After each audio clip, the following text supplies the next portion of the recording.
अब देखो, ब्रह्म ऋषि पितामह पाती जी को मेरा कोटि कोटि नमन।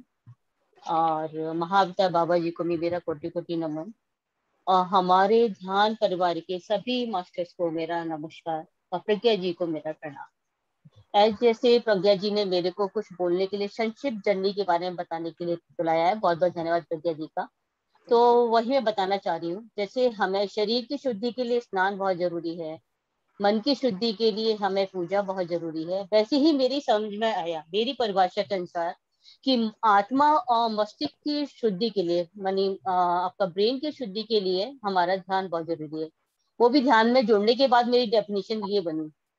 तो वही मैं बता रही हूँ कि स्टार्टिंग से क्या हुआ है। बचपन से मैंने अपने मदर फादर को बहुत पूजा में देखा। वो पूजा बहुत करते थे। मेरे फादर जॉब के साथ साथ पूजा करते थे। मेरी मदर एक धार्मिक महिला थी।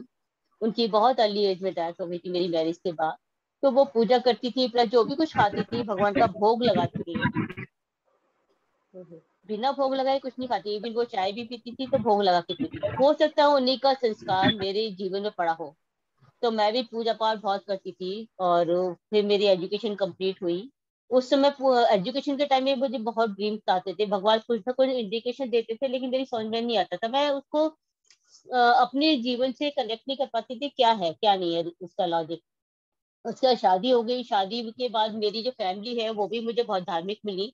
सभी लोग बहुत अच्छे लोग मिले। मेरे हस्बैंड बहुत ही अच्छे कोऑपरेटिव और मेरे फ्रेंड की तरह हैं। तो उसके बाद मेरी अच्छी तरह मैंने जॉब भी ज्वाइन कर लिया शादी के बाद। फिर मेरे बच्चे बॉर्न हुए। बच्चों के बाद मैंने जॉब छोड़ दिया। उसके कुछ दिन बाद जब मेरा बेटा बॉर्न हुआ तो मेरे को ड्रीम आया। तो ड्रीम में देखा मेरी मदर के बारे में था। तो मेरी मदर मुझसे 1 महीने बाद मिलने आई, मतलब या कुछ दिन बाद मिलने आई बेटे को बॉर्न होने के बाद। तो उन्हें मैंने बहुत गंदा ड्रीम देखा। मैंने अपनी माँ को बताया, माँ मैंने ऐसा ऐसा ड्रीम देखा। बोले नहीं नहीं, एक्चुअली मैं तुझसे मिलने नहीं आई ना, इसलिए तेरे को ये ड्रीम आया है। अब मैं आगे कोई प्रॉब्लम नहीं होगी। तो उस ड्रीम के बाद ही मेरी मम्मी की 8 मंथ बाद डेथ हो गई। सेम वही सिचुएशन थी। मैंने कोरिलेट किया। उसके बाद मैं बहुत डिप्रेशन में थी। फिर मैंने अपना सारा ध्यान, अपना फोकस पूरा बच्चों पे किया।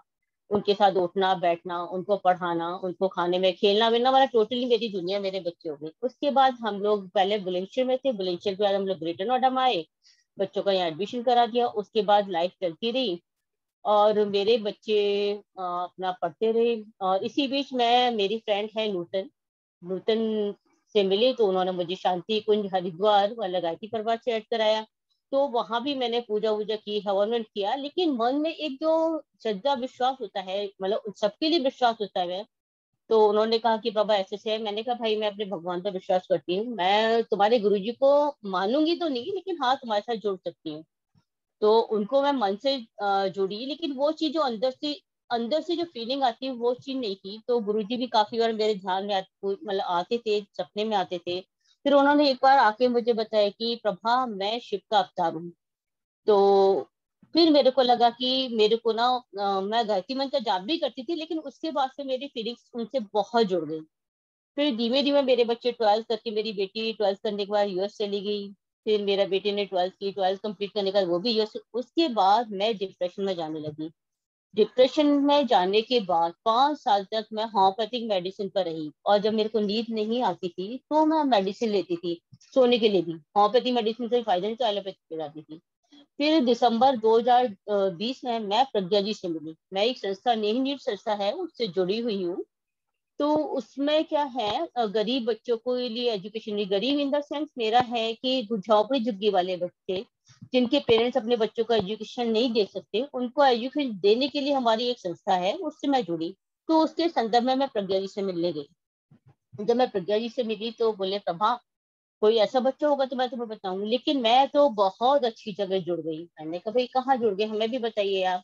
तो उन्होंने मेरे को शेयर किया कि मैं ध्यान में जुड़ गई। तो मैंने उनसे थोड़ा सा बातें की, क्या है ध्यान क्या नहीं है। तो उन्होंने ध्यान के बारे में मुझे बताया। तो मैंने प्रज्ञा जी से कहा, प्रज्ञा जी, तो उससे पहले क्या हुआ, मैंने एक चीज ऐड करना भूल गई कि उससे पहले मैंने पात्रे जी को देखा सपने में।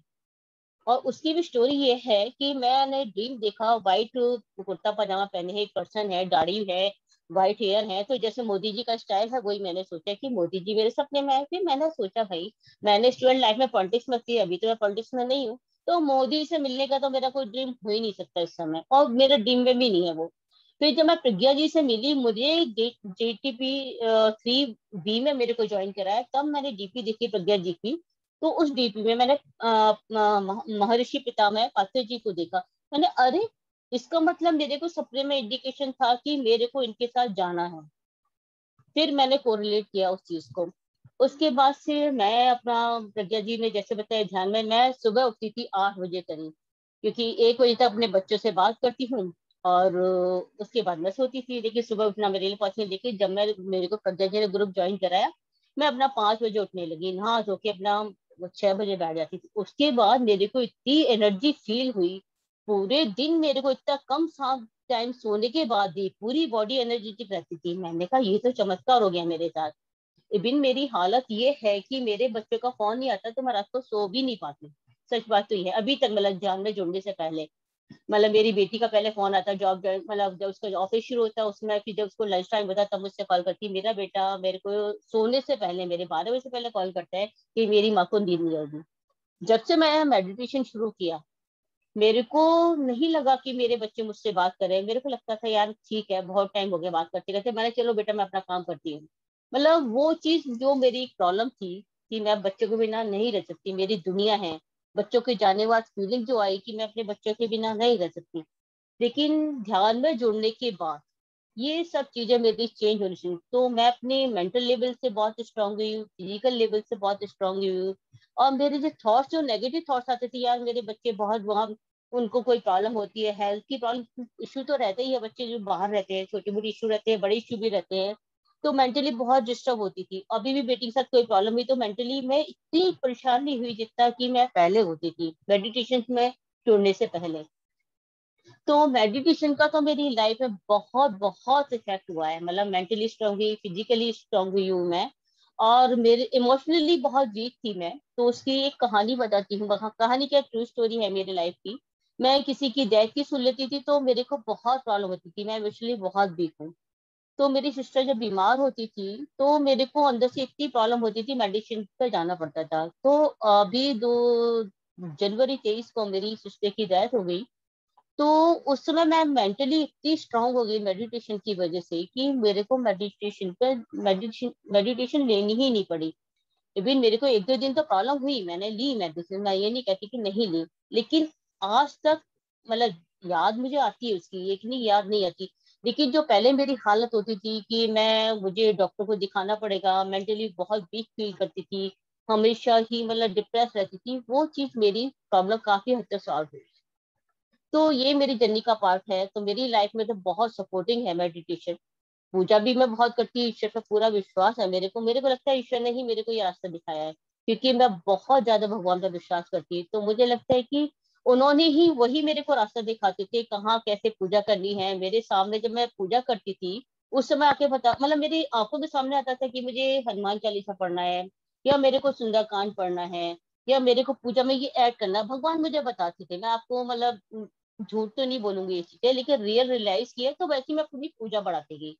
तो मेरे को लगता है पाते जी मेरे सपने में आना, फिर जब प्रज्ञा जी ने मेरे को ऐड किया मैम, तो जब मैं ध्यान में बैठी थी, पहले दिन पूजा में बैठी थी ध्यान में, तो अचानक क्या हुआ, शिव जी की और हनुमान जी की जो स्टेचू लगी उधर से एक कोई जंप करके मेरे सामने आके बैठे, मैं डर गई। मैंने प्रज्ञा जी से शेयर किया, प्रज्ञा जी ये क्या हुआ मेरे साथ। उन्होंने कहा शायद कोई आत्मा होगी ऐसी जो तुमसे जुड़ी हुई है, तुमसे बात करना चाहती है। मैंने कहा प्रज्ञा जी मुश्किल है, क्योंकि घर में नहीं, आत्मा मंदिर में आत्मा नहीं आ सकती कोई।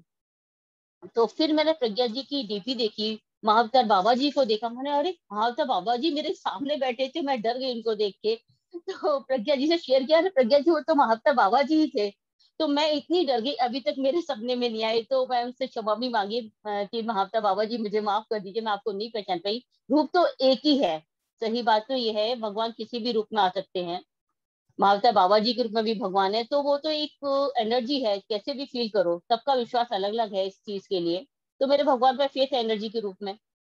तो यही है मेरा साथ कि मतलब मेरे को तो मेडिटेशन से बहुत बहुत फायदा हुआ है, इसके लिए बहुत बहुत thank you Pragya ji.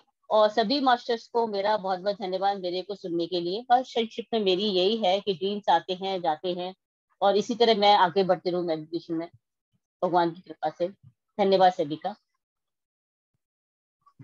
Thank you. बहुत अच्छी जर्नी बताई वेलकम। आपने। Thank you Prabha ji, thank you, बहुत beautiful, okay, beautifully thank you, spoken, thank you. बहुत अच्छी लगी।